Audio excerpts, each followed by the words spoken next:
Hey, welcome back to While You're In There. It's been a while. Uh, I have been busy.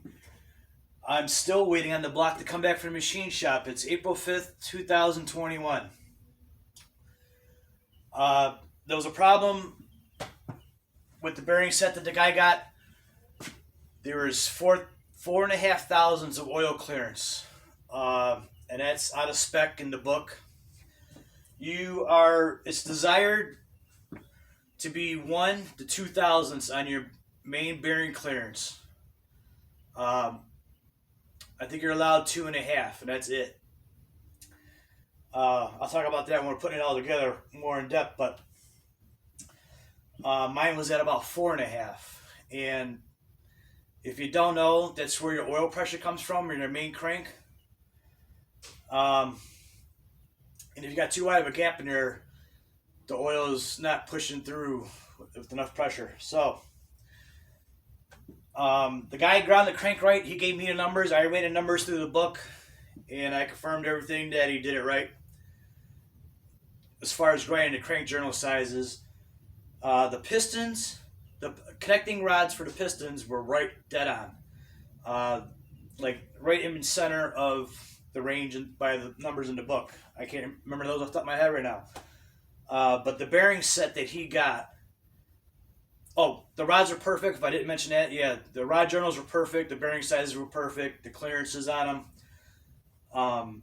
But the main bearing journals, and it was the same brand too that he got the bearings for the piston rods. Um, I did not tell him to check that.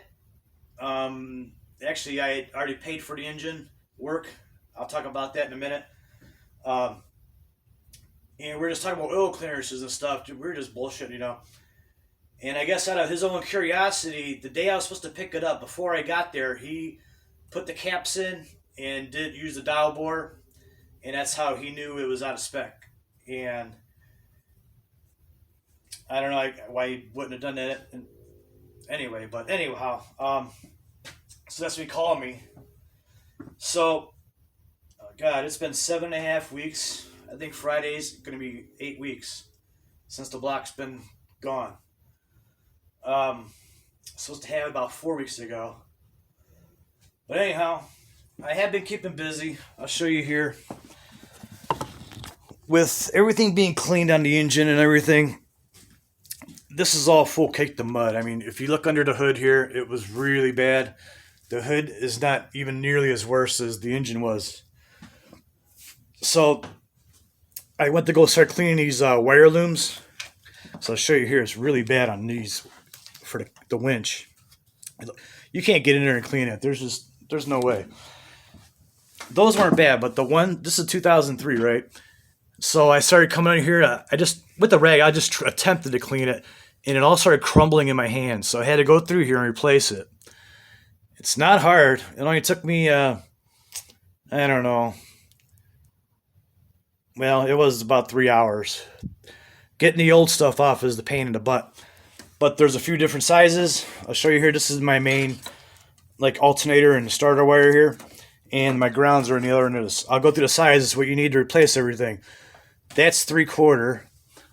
Across the top, your main firewall, that's 1 inch. I did not replace that one because my wires for my lockers run through there, and I got all the rock lights in there, and I didn't want to tear into it. But I replaced everything else except that one going across the top.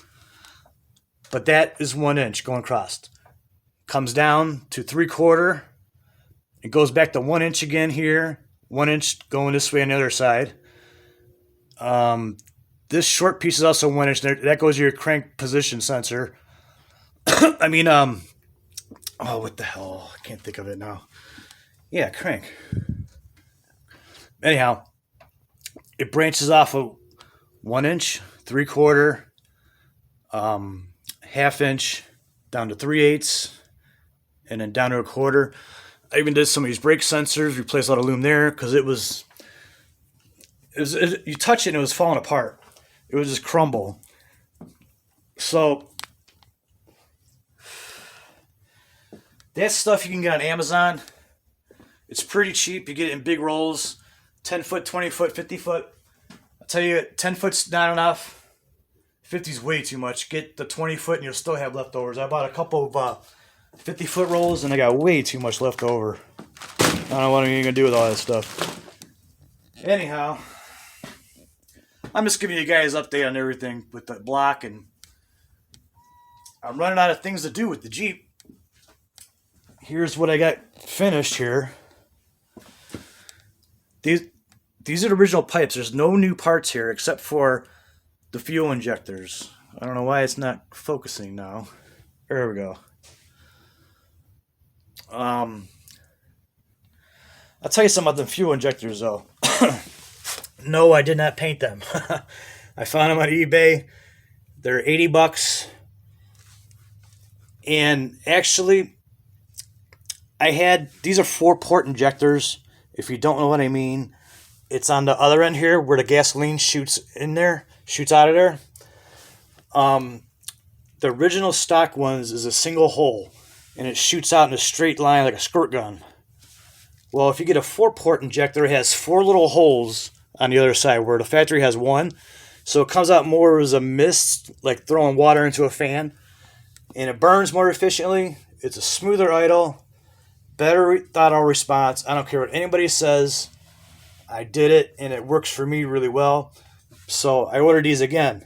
And the only reason I did is because I saw them. I was going to put the orange ones back in there. But I saw those were blue, and I was like, oh, I got to have those. But actually, the company messed up. And these are, they're for the Jeep, but they're 6-port injectors. So I should even get a better mist coming out of there. And who doesn't want better gas mileage on a Jeep, right? Show you something here. This came in. This is a valve cover spacer. And the reason I got this, it's made of billet aluminum. It's 5/8 thick. It was $99 on eBay. And the reason I got that is because I'm going with the Harlan roller rockers. And with this valve, the stock valve cover, with the roller rockers, you got to cut the underside of that valve cover out, like here, where my thumb is. That's what they call the baffle in this thing. So your holes, you'll see your hole all the way through. You know, people do it that way. I don't want to. I think it's a real pain in the ass to cut that out of there. And also, on the other side, where your elbows go in them holes, you're going to get too much oil blow by. And I don't know if it's just my Jeep, but I know it does because I was getting a little bit of oil in this air tube, the one that connects to that elbow. So, anyhow, that's why I got the valve cover spacer. It looks sharp. It'll look great on the aluminum Edelbrock head we're putting on. But with that, it was $99, like I mentioned. But it also came with a spacer for the thermostat housing. It's like a 1/4 inch thick. And if you've pulled your hoses up before, you know it's a pain. Because it's like right against the valve cover here. When you're trying to pull them hoses off, it might even be both of them. So I guess that gives you a little more room. I didn't know it came with it when I got it. But I'm glad it did. So, putting this all together is going to be looking really good. It should be very clear where everything goes, and you can see what I'm doing really clearly. Every bolt is painted a different color from what it goes into. Yeah, I even painted the freeze plugs because why not? You'll never see them, but it'll look good on the video putting it together. So that's about it. I even did the blue anodized the hoses or hose clamps. So, yeah, it's been a while. Still waiting on the block to get back. Oh, the Edelbrock head should be coming by the end of the month, by the end of April. I don't know if I mentioned this already, but I ordered it back in like January or something, maybe February, and he told me it would be the end of April before I got it. So that's exciting. That'll be coming in, that aluminum performer head. Let's see. Oh, shop fees. Shop fees. So the guy cleaned it up. Obviously, I didn't touch it at all because it was just beyond me doing anything with it. It was so baked on and cooked on mud grease.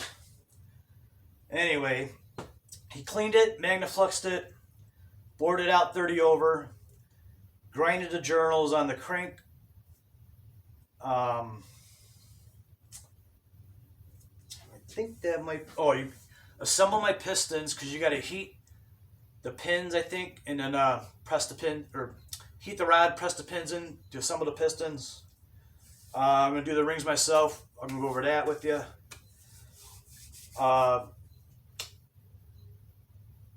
Yeah, just please keep following. I'm just waiting on this block to come back. I just do an update video here because I know it's been a while, in case people are watching. But one thing I would like to tell you, if you started this like kind of the same time I did and you're watching this, it's April 5th, 2021.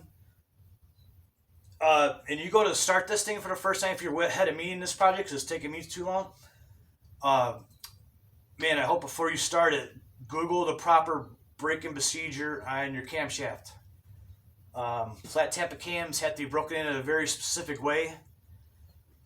And, well, I can run through it real quick for you. Well, it's called a flat Tampa cam because the bottom of your lifters are flat, right? All right. When you go to start it for the first time and it fires up and it sounds good, you got to get your foot on that gas and get it up to about 2,000 RPMs. And really, you should stay like that for about 30 to 40 minutes. After, if you're watching it, and watch your gauges and stuff. If it starts getting hot, after about 10 minutes or something, starts getting real hot, shut it off. Come back the next day, run in 10 minutes. Like that. Between 1,700 and 2,200 RPMs. Very critical. This is a critical step when you're starting your new engine, your rebuild. You got to get 30 to 40 minutes of that solid run time, 1,700 to 2,200 RPMs to break in that cam. The reason why, there is no, in the 4.0, there are no jets, or ports rather, jets, that shoot oil onto the camshaft. So those big offset weights on the crank, that is how the cam gets oiled. It slings it up there. That's all it does. It's just kind of throwing it up there, right? As it's spinning, it's flicking it up there. So that's why you got to have the higher RPMs for such a long period of time. It's absolutely critical. If you're ahead of me, you already did it, but I hope you did it right. So that, did I mention the price? Machine shop, $950. Yeah. What? $950, yep. But I went to a high-end shop. All he does is build race engines and like classic Corvettes and stuff for the strip. So I knew he's a Highliner, and he's got nothing but good reviews. There's a place. He's 30 miles away from me, and I had to ship this thing out because I couldn't get out of work. But there's a place a mile from my house, and just horrible reviews, man. And another place about 5 miles away, the reviews were so-so on either side, and this guy had nothing but good reviews. If you're interested, it's called RPM Machine. He's in Medina, Ohio. Got a good looking website. You want to check that out. But that's going to be it for now. We're just waiting on the block. I'm hoping to get it back this week. So keep watching. Please like and subscribe, man. It's going to be fun. It is fun. Now I'm just playing a waiting game. But it's going to be great putting it back together. It's a fun project. It really is. So please like and subscribe and keep watching, man. It's going to be killer. It's going to be awesome. Please like, subscribe. That's why you're in there. The booby bouncer.